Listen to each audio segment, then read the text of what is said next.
jelaskan dulu, kami dari tim kuasa hukum, ada saya Gilbert, ada Bang Ahmad Hussein, terkait daripada kuasa hukumnya paslon nomor 2 di Kabupaten Membramo Raya, ada bupatinya Pak Robi Wilson Romansara dan Lukas Jancepuni sebagai wakil bupatinya, di mana kita sudah diberikan kuasa terkait untuk permohonan pembatalan keputusan di Komisi Pemilihan Umum Kabupaten Membramo Raya nomor 200 bla bla bla tentang rekapitulasi dan penetapan hasil penghitungan suara tingkat kabupaten pemilihan bupati dan wakil bupati Membramo Raya, yang patut diduga oleh kami dari tim penasihat hukum adanya pembiaran dan kecurangan serta pelanggaran yang terjadi secara terstruktur, sistematis dan masif, di mana kita sudah mengajukan terkait permohonan dengan termohonnya adalah sebagai penyelenggara KPU sendiri, yaitu KPU,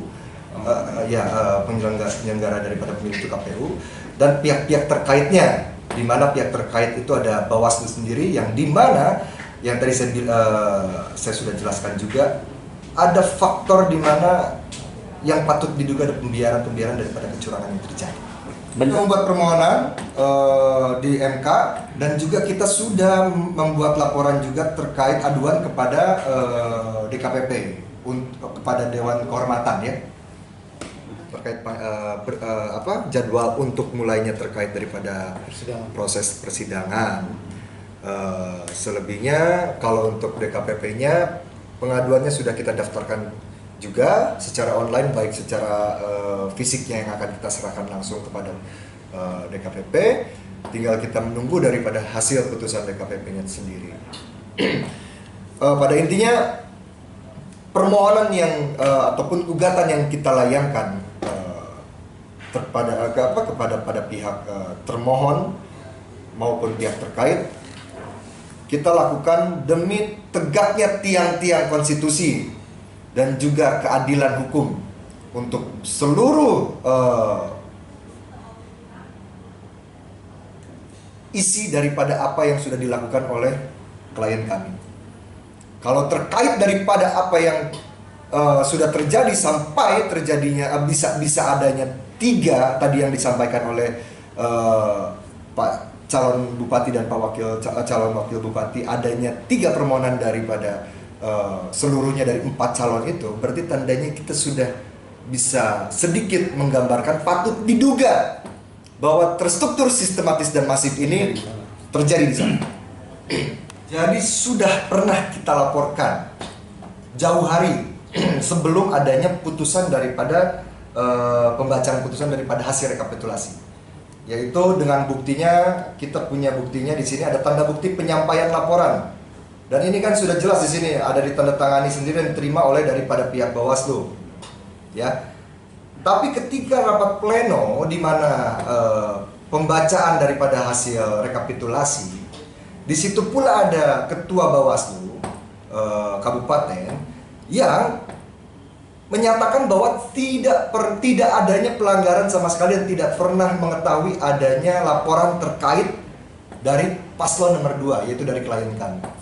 Padahal kita sudah memberikan terkait laporan tersebut dengan alat buktinya, tanda bukti penyampaian laporan ini. Ini kan tanda terima yang jelas ini, bahwa kita sudah memberikan laporan.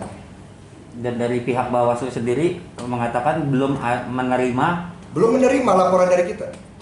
Jadi apa ini surat ini? Fungsinya surat tanda terima ini apa? Apa yang diterimanya? Gitu. Ini kan sudah jelas alat bukti dari kita bahwa kita sudah melaporkan. Nah, sebagai aparat yang berwenang untuk menindaklanjuti adanya pelanggaran, mana? Gitu.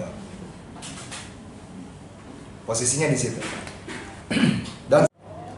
Dan keadilan hukum bagi klien kami ataupun bagi pesta demokrasi yang selumrahnya terjadi yang sesuai dengan undang-undang harus bisa ditegakkan.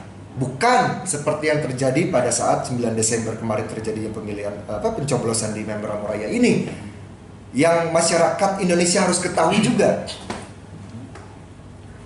Bayangan kita pesta demokrasi itu seperti apa? Seperti undang-undang yang sudah dikumandangkan, seperti tata caranya yang sudah ditetapkan.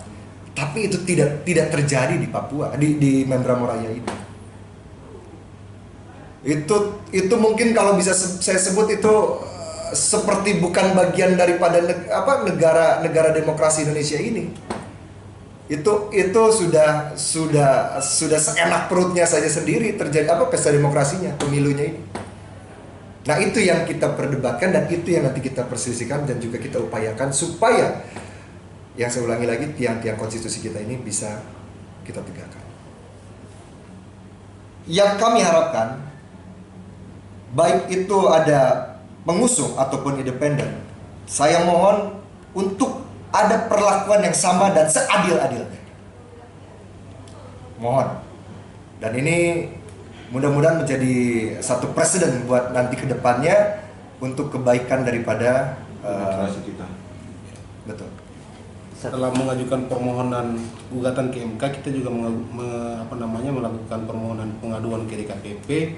Tujuannya adalah supaya kemudian majelis DKPP itu bisa memberhentikan penyelenggara baik itu KPU maupun Bawaslu, karena menurut dugaan dan analisa kami, KPU dan Bawaslu itu telah melakukan pelanggaran kode etik, sehingga kami kemudian memasukkan pengaduan ke DKPP disertai dengan bukti-bukti semua, dan alhamdulillah mungkin proses persidangan tinggal kita tunggu penjadwalannya, itu kemudian nanti akan kita fight di persidangan di majelis DKPP. Mungkin demikian.